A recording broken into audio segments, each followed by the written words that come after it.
I did this before when I did Captain America. I get all excited and I do a review of the figure that I even show in the box, so you'll see back there. This is the box that comes in, of course, up here.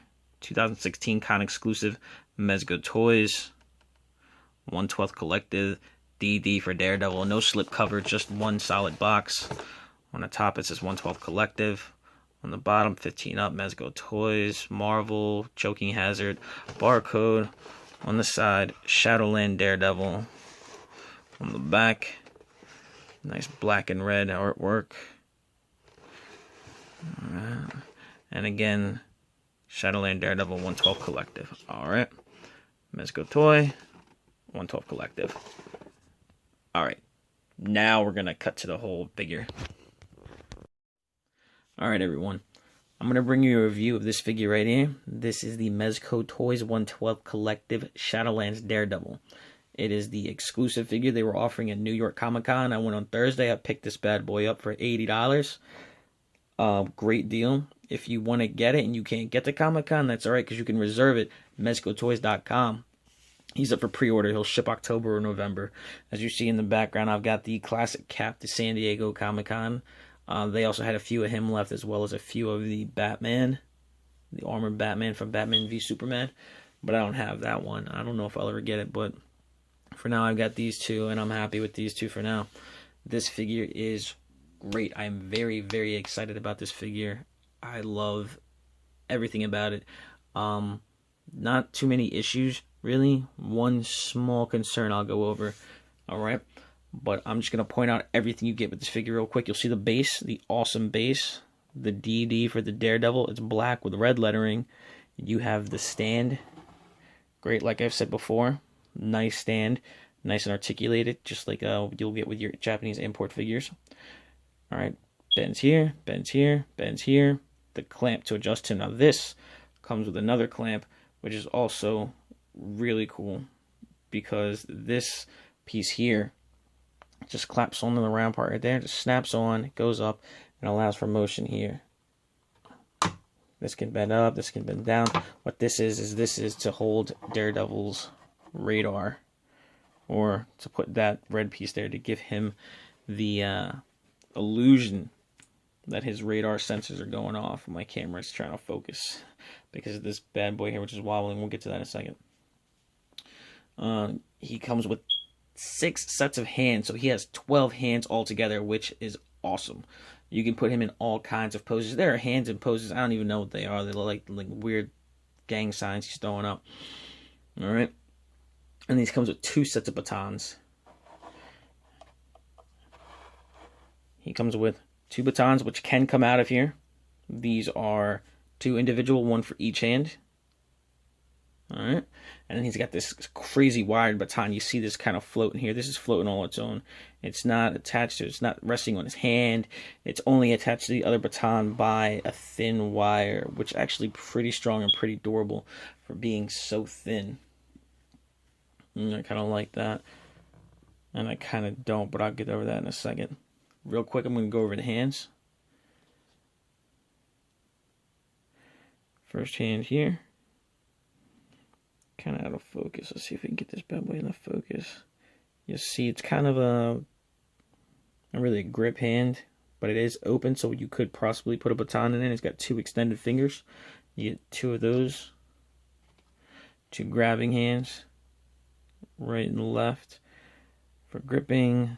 Thugs' heads, reaching for something, picking it up.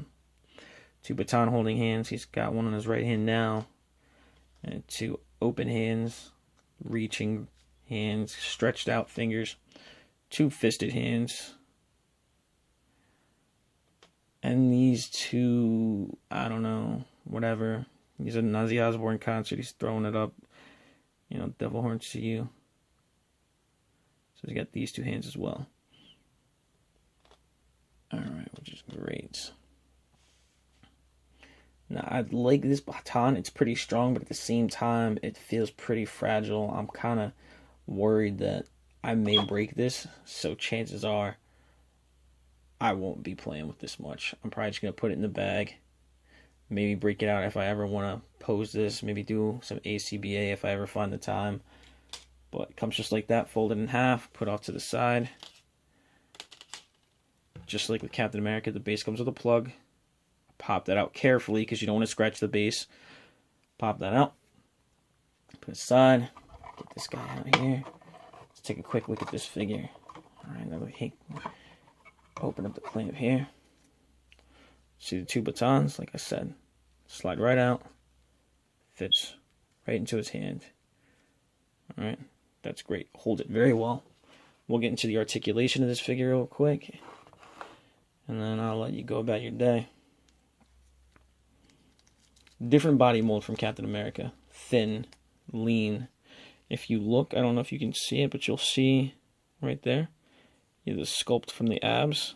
So you can actually see musculature in this figure, which I think is really nice.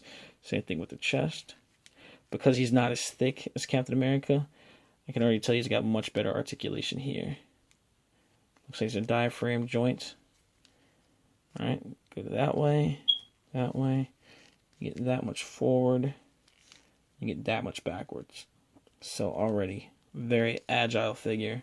If Spider-Man is on this same mold, then I'll be very happy because you get a lot out of this figure. Head, back that far, this far forward.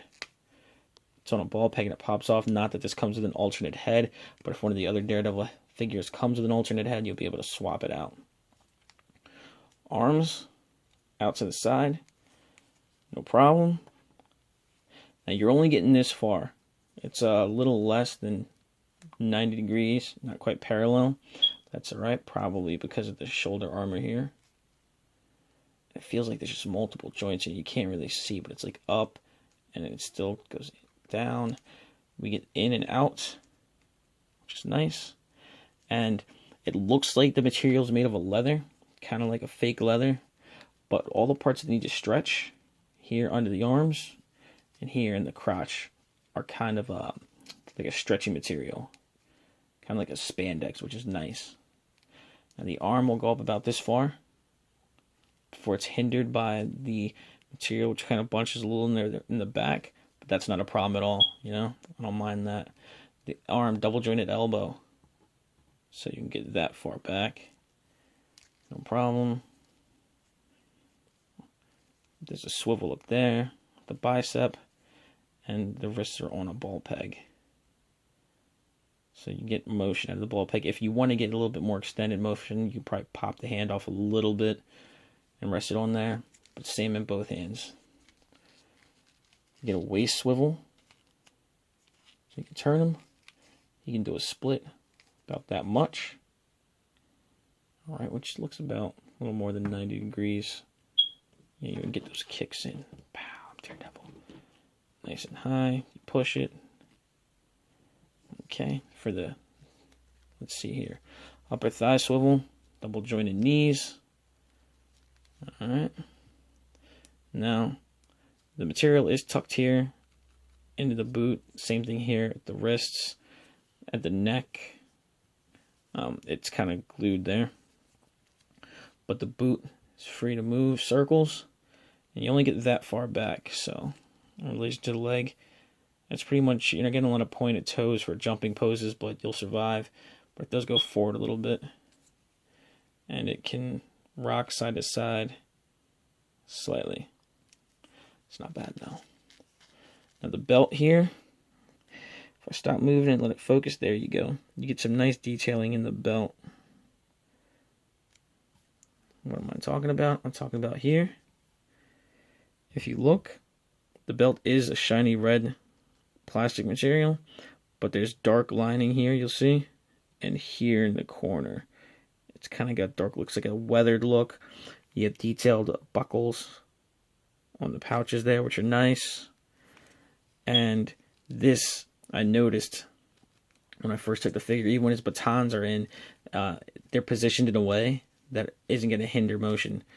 So you put the leg up, they're going to go right behind his back, which is really nice. So you can get him in all kinds of poses and not have to worry about it hindering him at all. Just this figure just feels amazing. Again, Mezco, they feel sturdy. They don't feel like they're going to break.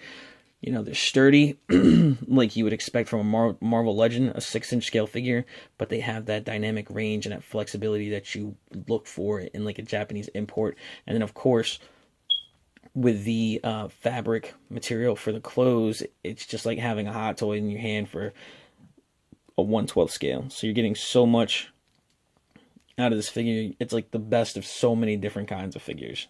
You know, I'm just absolutely digging these, totally in love with them. I've got a couple on reserve, the Reverse Flash and Reverse Flash pre-ordered at my local comic shop, and the previews exclusive Punisher with a trench coat. I can't wait for them to come in.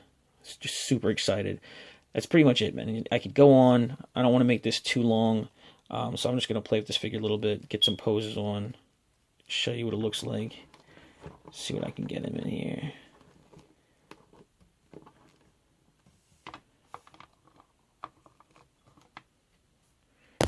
Oh, dropping my camera. Trying to do this stuff, but you see, you can put him in some pretty good poses. Just this figure has such a great range of motion. It's even better than the Cap because, again, Cap's such a big, bulky figure. The only thing really, the shoulders kind of hinder it, and because these are like bolted to the shoulders, or they're glued or connected to the shoulders, they will move with the figure, but then they're going to stop you from going up too high, and they're going to pinch the material, because with the Cap you could roll the sleeve around. You can't really do that here, so you're stuck there. The armor doesn't get in the way anywhere else. It's all awesome, all great. And like I said, the only other thing is that I would just be incredibly careful with this, because you only get the one, and it's an awesome accessory, and you would feel like a jerk if you broke it.